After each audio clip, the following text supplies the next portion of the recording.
सभी को महाशिवरात्रि की बहुत बहुत शुभकामनाएं। महादेव की कृपा सदा आप सबों पर बनी रहे। आज हम आप लोगों को एक सच्चाई से रूबरू करा रहे हैं, यानी कि FRS का जो खेल चल रहा है वो बहुत ही सोची समझी राजनीति है सरकार की, और सेविकाओं को जड़ से समाप्त करने की। यानी ICDS विभाग में जो FRS का खेल शुरू हुआ है, आज हम उसके बारे में आपको पूरी जानकारी देंगे और आप लोगों को यानी राय भी देना है उस पर कि आप इस राजनीतिक खेल जो चल रहा है सेविकाओं को समाप्त करने की, उससे कितनी सहमत है। आज जो मेरे द्वारा बताया जाएगा उस पर आप लोग अपना कमेंट जरूर कीजिएगा। तो चलिए हम शुरू करते हैं कि FRS कैसे अस्तित्व को समाप्त कर देगा आंगनबाड़ी सेविकाओं का।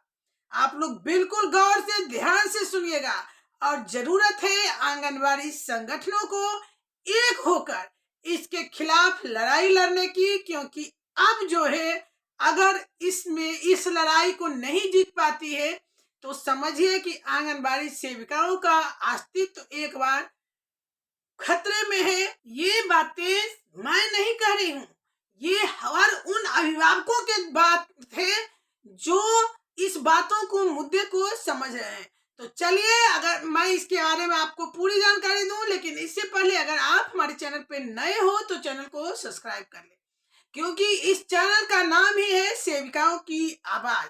तो सेविकाओं की आवाज चैनल से आज सेविका की आवाज FRS कितनी कारगर या सेविकाओं की अस्तित्व मिटाने का एक साजिश, आप लोग जवाब देंगे, कमेंट करेंगे। तो चलिए मैं इस पर पूरी बातें बताती हूँ। देखिए, ये एक आजाद सरकार के नाम से आंगनबाड़ी सेविका के अभिभावक भी हैं और अररिया से ये आंगनबाड़ी संघ को अच्छी तरह से सपोर्ट करने वाले, सहयोग करने वाले भी हैं। तो इन्होंने लिखा है कि FRS यह चक्रव्यूह है। पोषाहार THR नहीं देने का सेविकाओं को सेवा से 2030 तक पूर्णतः समाप्त करने का साजिश। आप लोग ध्यान से सुनिएगा, इसमें लगभग 90% सच्चाई है। जो ये बोल रहे हैं, जो ये लिखे हैं, उसको बस मनन करने का जरूरत है कि क्या इसमें आप लोगों को सच्चाई नजर नहीं आती। सेविका को 2030 तक पूर्णतः समाप्त करने का ये साजिश है, इसलिए नित्य नए नियम लागू कर रहे हैं ताकि सेविका मजबूर होकर खुद से हट जाए। यदि निर्देश का पालन नहीं करने पर इसे हटाया जाए। सरकार पोशाक राशि खुद दे रही है, उसके लिए कोई FRS नहीं। दूध रजिस्टर, चटाई, बाल्टी आदि विभाग के लोगों के द्वारा दिया जा रहा है, तो इसका कोई FRS नहीं। जो चीज सेविका द्वारा किया जा रहा है, सारा निगरानी और FRS यहीं पर। ऐसी शर्तें थोपेगी सरकार जिससे सेविका कर ही नहीं पाएंगे। आप टुक टुक देखेंगे और सारा पैसा अगला लूट खाएगा, बदनाम सेविका को किया जाएगा। PMMVY, MKUY फॉर्म नहीं मिलने पर लगभग 125 सेविकाओं को चयन मुक्त किया गया है। जरा सोचिए, यह किस तरह का मोनोपोली है। ऐसे चुनौतियों के खिलाफ निश्चय कोर्ट कराए, अलग अलग लोग अलग अलग तरह से कानूनी लड़ाई लड़े। सब एक ही प्लेटफॉर्म पर खड़े होकर मत रहिए, वरना सौदा आसानी से हो जाएगा। FRS तकनीक की बहाना है आंगनबाड़ी को समाप्त करने का।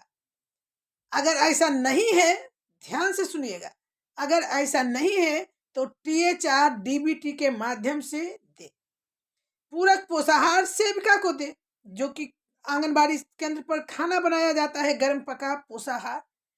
उस अतः आप घबराएं नहीं, हिम्मत से काम लें, पोषाहार राशि का उठाव नहीं करें, बताएं एफआरएस मुमकिन नहीं है, लाभार्थी द्वारा कभी भी एफआरएस संभव नहीं है, ऐसा कहते हैं आजाद सरकार। इसमें हद तक आप कह सकते हैं कि सच्चाई भी है, क्योंकि आखिर एफआरएस के माध्यम से सिर्फ आंगनबाड़ी सेविका के द्वारा ही वितरण क्यों? एफआरएस के माध्यम से कार्यालय द्वारा दी जा रही सामग्री का निगरानी क्यों नहीं? ये जो है सही बात है, सेविका की सेवा को समाप्त करने का एक तरीका है कि रोज नए नए नीति नियम से सेविका मजबूर होकर खुद ही हट जाएगी या निर्देश के नहीं पालन करने पर हटाई जाएगी। जैसे कि लगभग 70-80 सेविका को हटाया गया है कि उन्होंने पीएमएमवीवाई का एक भी फॉर्म नहीं भरा, एमकेयूवाई का एक भी फॉर्म नहीं भरा, तो उन्हें हटा दिया गया है। इसी तरह से एफआरएस का दबाव बनेगा और जब सेविका नहीं करेगी या तो मजबूर होकर खुद हट जाएगी या उसे हटाया जाएगा। इस तरह से सेविका को समाप्त करने का यह एक साजिश भी कहा जा सकता है। आप लोग इसे कितने राजी हैं कमेंट बॉक्स में लिखिएगा, हम आपके कमेंट का इंतजार करेंगे। धन्यवाद।